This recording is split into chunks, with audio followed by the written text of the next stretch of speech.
reclamação, ela está sempre nos lábios da pessoa que está sempre cansada, sempre atarefada, sempre afadigada. Essa pessoa está sempre reclamando. E nós, quando oramos, nós precisamos entender, queridos, que nós estamos fazendo uma entrega dos nossos problemas, da nossa própria vida ao Senhor. A oração apresenta o nosso problema diante de um Deus todo-poderoso, de um Deus que tudo pode fazer, de um Deus que para Ele não há impossível. E Ele diz para você assim: não estejais inquietos por coisa alguma, antes as vossas petições sejam em tudo conhecidas diante de Deus. Amém. Pela oração e súplicas com ação de graças. E nós, quando oramos, meus irmãos, colocamos essas coisas nas mãos do Senhor, diante dele, e nós acreditamos que agora isso já não é mais coisas para nos preocuparmos mais. Agora é o nosso Deus que irá trabalhar nas nossas dificuldades, nas nossas lutas, nas nossas pelejas. É Ele que irá trabalhar, Ele que vai resolver. Quando o nosso carro quebra, por algum motivo, vai fazer, nem que seja uma revisão, mas quando ele quebra, levamos o carro no mecânico. Eu pelo menos levo lá, largo lá, viro as costas. Eu acredito que mais tarde ou outro dia eu vou voltar lá e o carro já vai estar consertado, eu não vou mais me preocupar, já não é mais problema meu. Só que muitas vezes, quando fazemos isso com Deus, colocamos nas mãos dele, a gente continua se preocupando. Aí fica aquela baita interrogação: mas será que Deus está resolvendo? Não estou vendo nada, nada está acontecendo. E eu já vi muitos casos de Deus resolver as coisas no último minuto, no último segundo, quando parecia que não tinha mais nenhuma chance, nenhuma solução. O Senhor vem com socorro para aqueles que descansam nele. Amém. Glória a Deus. Ele diz que nessa peleja não tereis que pelejar. Parai e estai em pé e vede a salvação do Senhor para convosco. Amém. O nosso Deus, Ele faz desse jeito, fica parado, fica só vendo o socorro sendo enviado em sua direção. E uma ordem parecida com aquela que Deus inspirou Moisés também, Ele diz: o Senhor pelejará por vós, e vós vos calareis. Estai quietos e veja o livramento do Senhor. O Senhor exige, meus irmãos, algumas condições que são importantes para aquele trabalho. O barulho da murmuração impede o operar de Deus, o trabalhar de Deus. Mas Ele gosta do som do louvor. Por isso que o exército de Josafá, na linha de frente, tinha cantores e instrumentistas ali, dizendo: louvai ao Senhor, porque a sua benignidade dura para sempre. Aleluia. Não sei se você já viu filmes de guerra, mas as pessoas que vão à frente são os primeiros a morrer. E o rei ali colocou levitas na frente. Eles não tinham lanças, não tinham espadas, mas eles tinham vozes e harpas para adorarem ao Senhor. E quando o louvor vai à frente da sua vida, o que lhe espera, meu querido, não é a morte, não é a sua morte, mas é a morte dos seus adversários, é a morte dos seus inimigos, é a solução dos seus problemas. E Deus só trabalha para aqueles que nele descansam. Por isso, se entregue a Deus em oração, agradeça ao Senhor, porque Ele está operando assim, e você estará habitando lá no esconderijo do Altíssimo. Amém. Enquanto ali o povo de Israel descansava, o inimigo sequer chegou até eles. Eu acredito que nem viram. E essa é justamente a ideia de esconderijo, queridos: não ser encontrado por aqueles que querem te destruir. Esconderijo nos dá uma ideia de um lugar que é um lugar secreto. Lá no esconderijo do Altíssimo só existem duas pessoas, sabe? Lá onde você está, é você e Deus. Amém. Mas ninguém sabe onde você está. Eu não sei se você já brincou de esconde-esconde, ou em alguns lugares chama de pique-esconde. Mas a ideia é essa. A graça dessa brincadeira não é fugir da pessoa que está te procurando, mas ele está num lugar bem perto daquela pessoa, mas que ela não sabe onde ele está. Eu não sei se você já viu os seus filhos brincando de esconde-esconde, mas quando ele está escondido e você consegue ver, olha só para a carinha dele, está rindo assim. Ele está rindo. É assim que Deus coloca você numa situação quando você está lá no esconderijo do Altíssimo. Você está ali escondido, seus inimigos estão te procurando e você está ali rindo com o Senhor, se alegrando no Senhor, crendo na salvação, Amém. crendo no escape, crendo no socorro que Ele já está enviando para a sua vida. Essa é a graça de estarmos no esconderijo do Altíssimo. Lá nesse lugar, a adversidade, a fraqueza, os problemas, eles não vão encontrar você nesse lugar. E lá escondidos nós vamos poder rir de todas as situações.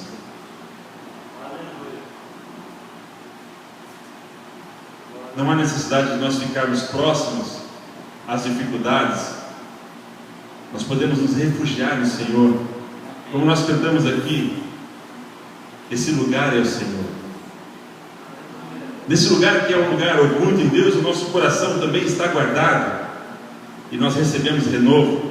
Essa proteção, esse descanso, esse renovo, eles trazem algo que é muito importante para a nossa vida cristã, que é a paz.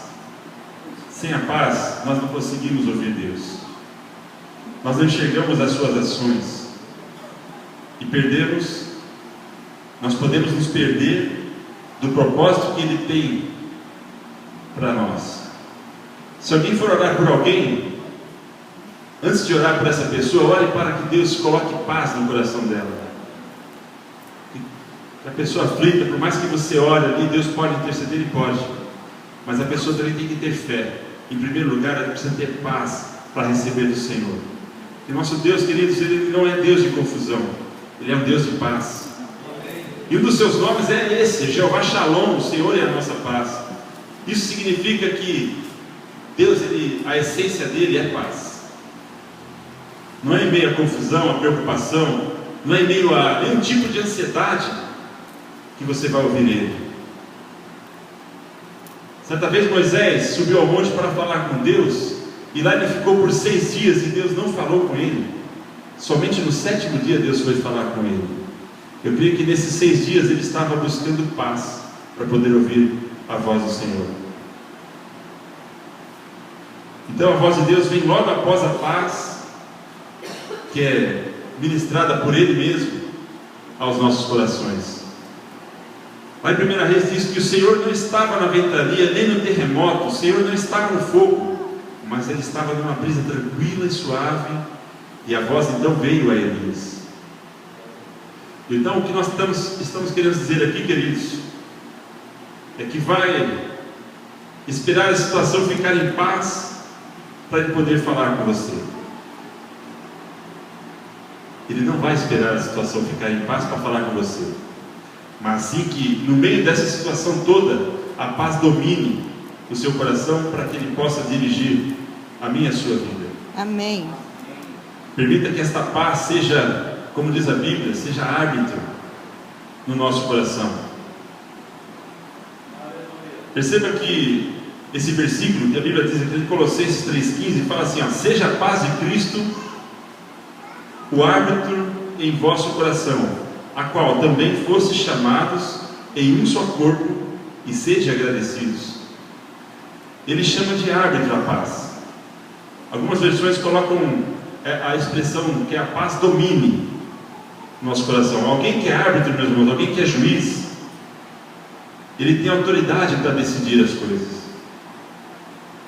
Mesmo diante de um tribunal, todo mundo pode colocar os seus pontos de vista, pode dar a sua opinião, pode falar, pode dar a sua versão dos fatos, mas quem vai julgar é o juiz. A decisão vem dele. E na sua vida, você sempre vai ter motivos para tomar ou não alguma decisão na sua vida, mas quem deve dar a palavra final é a paz. Que ela seja árbitro, como diz a palavra de Deus. Num campo de futebol também, o juiz, ele adverte com um cartão amarelo se alguém fizer alguma falta, uma falta moderada assim, ele dá um amarelo. Já vi o juiz dar cartão vermelho direto. Mas ele dá primeiro o amarelo. Depois, ele dá o vermelho para expulsar esse jogador do campo. A paz, queridos, ela precisa ser árbitro. O árbitro que decide o que fica e o que não pode ficar no nosso coração. Ela tem que estar na porta do coração, para quando vier o medo, para quando vier alguma outra coisa que não seja do Senhor, ela está ali para dizer: aqui você não fica, aqui não tem lugar para você. É assim que a paz deve ser juiz, deve reinar no nosso coração.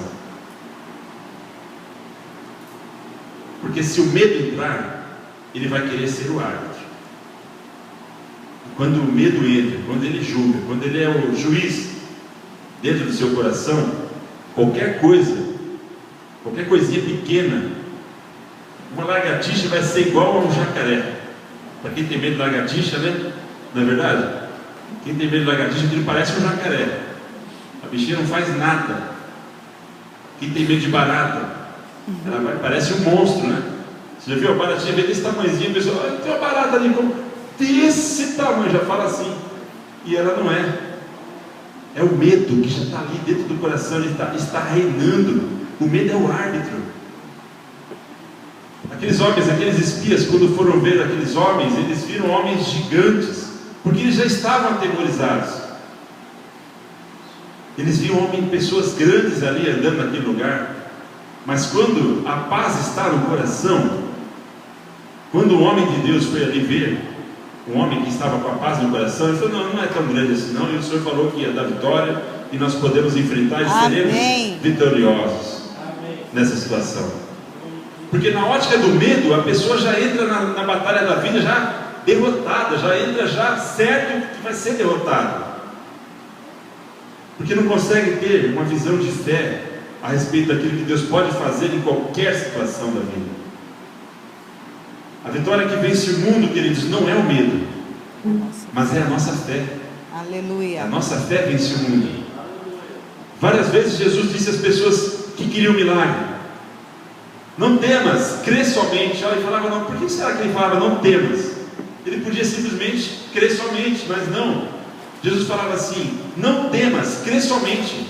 Porque o Senhor ali já estava ensinando que se o medo estivesse no controle, a fé não poderia agir para operar um milagre na vida daquelas pessoas. Pois os enfermos que ao mestre se chegavam, eles eram curados por intermédio desta fé. Por isso que ao ministrar cura, o Senhor dizia: vai, a tua fé te salvou. O medo nada mais é, meus queridos, que a fé ao contrário, é o medo.